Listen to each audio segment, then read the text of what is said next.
Hey guys, welcome back to another video. Today we're going to be replacing the coolant expansion tank on a E90 with the N52 SULEV engine. We're going to find the expansion tank on the front right side of the engine.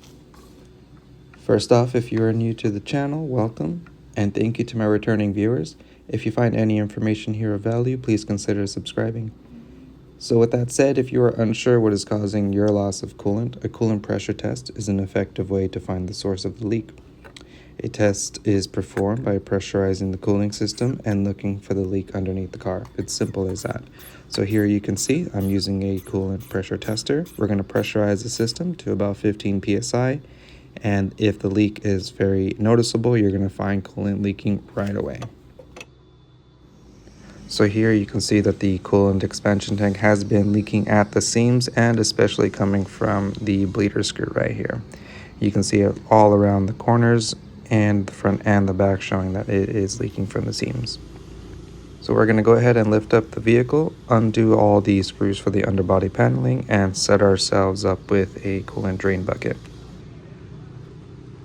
So you want to get the bottom cover off. You'll see a bunch of these little screws underneath. This car's missing a lot, so there's going to be a lot more than what you see here. But basically there's a bunch of screws holding this panel underneath. So go ahead and get that removed. And position your pen in the general area where the coolant's going to start to fall down from. So right here. So you're going to have two 10mm nuts, one here, one further back over here. That's all that's going to hold this to the body. Then you'll have the top coolant hose and the lower coolant hose down in there, and we'll go ahead and show you how to get to that and how to remove it.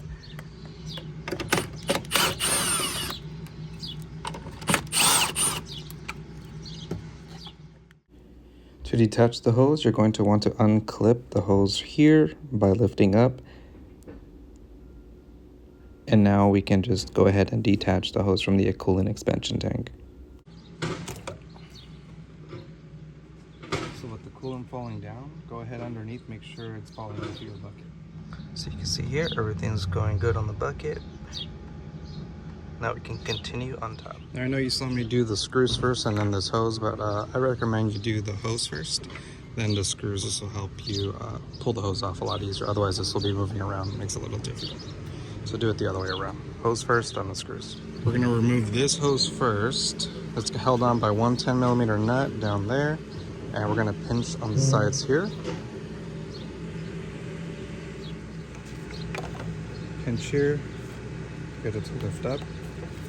Just hold it right there.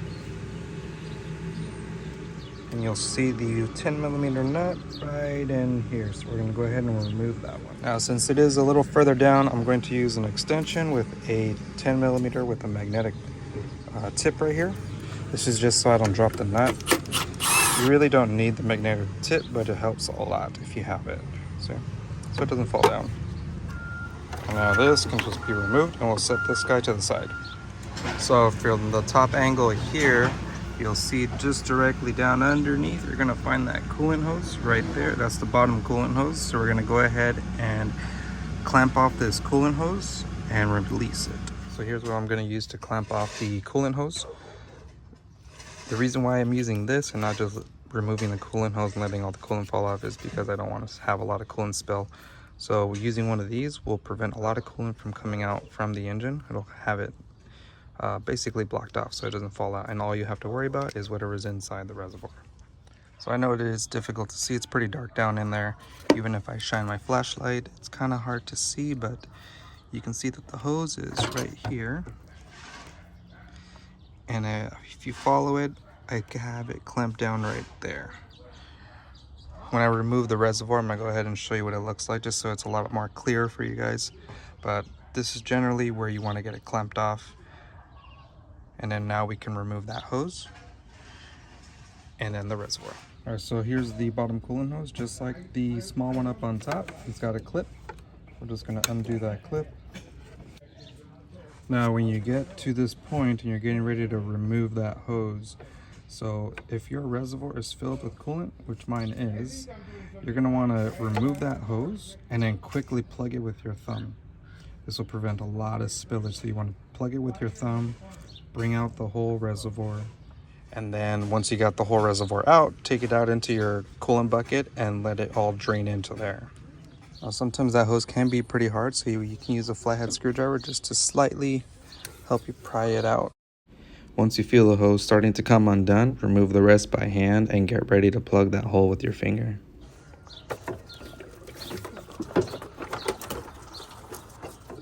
Okay, so I got it right here.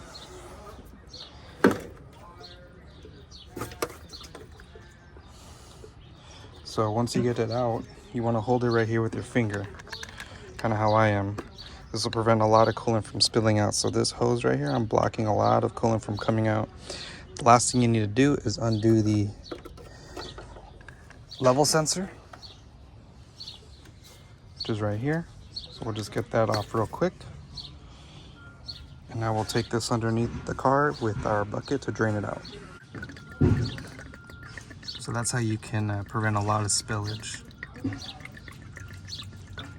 Okay, once it's all emptied out, you can just go ahead and let this sit in this little water. So none of the parts from the old reservoir will be reused. The new reservoir will come with a new level sensor, and the old hoses will connect right here. We also have a new cap. Okay, hopefully to give you a better view, here's the coolant hose, and then here I have the hose clamped off right in here. So it's not too far from where you connect it from. And see, there's still coolant in here, but if this wasn't clamped on, you're gonna be spilling a whole bunch of coolant. It's gonna make a big, huge mess. So just use this little clamp to clamp it off. You're gonna save yourself a lot of headache and a lot of mess. So here's the part number for the coolant reservoir, and this is for the coolant cap. Okay, so here's the new part. Here you see you have the sensor down here at the bottom, the connection for the bottom coolant hose, and the one connection for the top overflow hose right here. Now when you install this, you basically want to do it in reverse order. You want to do the sensor first, bottom coolant hose, get this situated and in place, and then you can work on the top.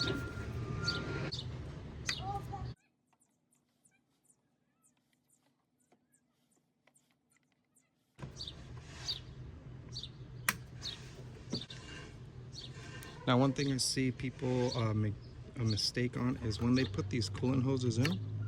So this mainly happens for the one at the bottom, but when you put the coolant hose in, it doesn't click in with the clip here, and it looks like it's installed, but it's really not. So what you want to do is after you plug this in and you put the clip in, you want to give it a little tug at the top one, and especially the one at the bottom. That's the one where you usually miss out.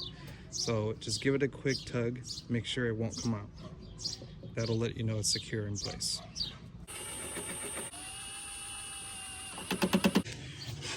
Don't forget to remove your clamp here for the coolant hose. Once it's clipped in, you're good to go to release it. And for whoever's wondering what this is for, this is actually an inlet tube for your secondary air pump. You're only going to find this on the N52 engines. If you have the N52K or the non-SULEV, you will not have this secondary air system. So that's one quick little way to find out if you have the N52 or the N52K. If you have the secondary air system, pump and hose, you have the SULEV engine. Without it, you just have the regular N52K. Now for the coolant, you definitely want to use the BMW OEM coolant. Mix it with 50% distilled water, 50% coolant, 50-50 mixture ratio. Go ahead and top this off all the way to the very top. And if you're doing this exactly how I told you with clamping off the hose at the bottom, all you really need is 1 gallon. You won't need any more than this.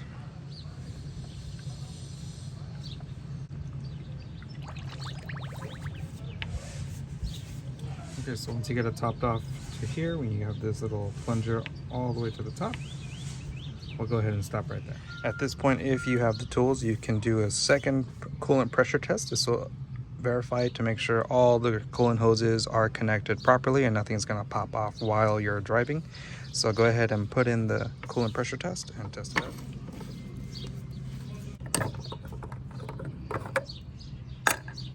So I've had this pressurized at 15 psi for about 20 minutes now. Everything looks good. I don't see any coolant leaks, so that lets me know that the system is nice and tight and I shouldn't have any surprise coolant leaks as I start to drive off. This, however, doesn't mean that we're actually finished. We do need to vent the entire cooling system just to make sure there are no bubbles, air pockets inside the system. I know we clamped it off at the bottom. That minimizes a great deal of air pockets, but we're going to go ahead and show you how to do the full cooling venting, just to make sure there are no cooling air pockets inside. So before we start this process, you do want to hook up an external battery charger to the vehicle, just so the battery doesn't drain while we vent the cooling system. So with the battery charger hooked up, you're going to want to start the ignition, move on over to the heater and AC system, set this blower motor to the lowest setting, and set the temperature to max heat on both sides. Then you're gonna come over to the light switch, make sure they're in the on position, not automatic and not parking lights. It has to be the on position. And now we're gonna press the accelerator pedal here for 10 seconds. So you see here the pump is now cycling and pushing coolant through. So this will last about 10 to 12 minutes. Once it's done, it's just gonna stop. But this is why you want the battery charger hooked up, because if your battery is very low on charge, it can discharge the battery. So let this go for about 10 to 12 minutes. And you wanna have the cap on. I just had it removed just so I could show you the coolant that's actually flowing through. And you can actually hear it if you get close enough. Once the bleeding procedure is done, just come and check out, make sure the coolant is still topped off. You see the little plunger come to the very top, you're all good. So you can go ahead and close it up and you'll be good to go. All right, so that's the end of the video. If you learned something, if I helped you save some money, please consider subscribing. And right here in the top left corner, I'll go ahead and put a video for more E90 maintenance.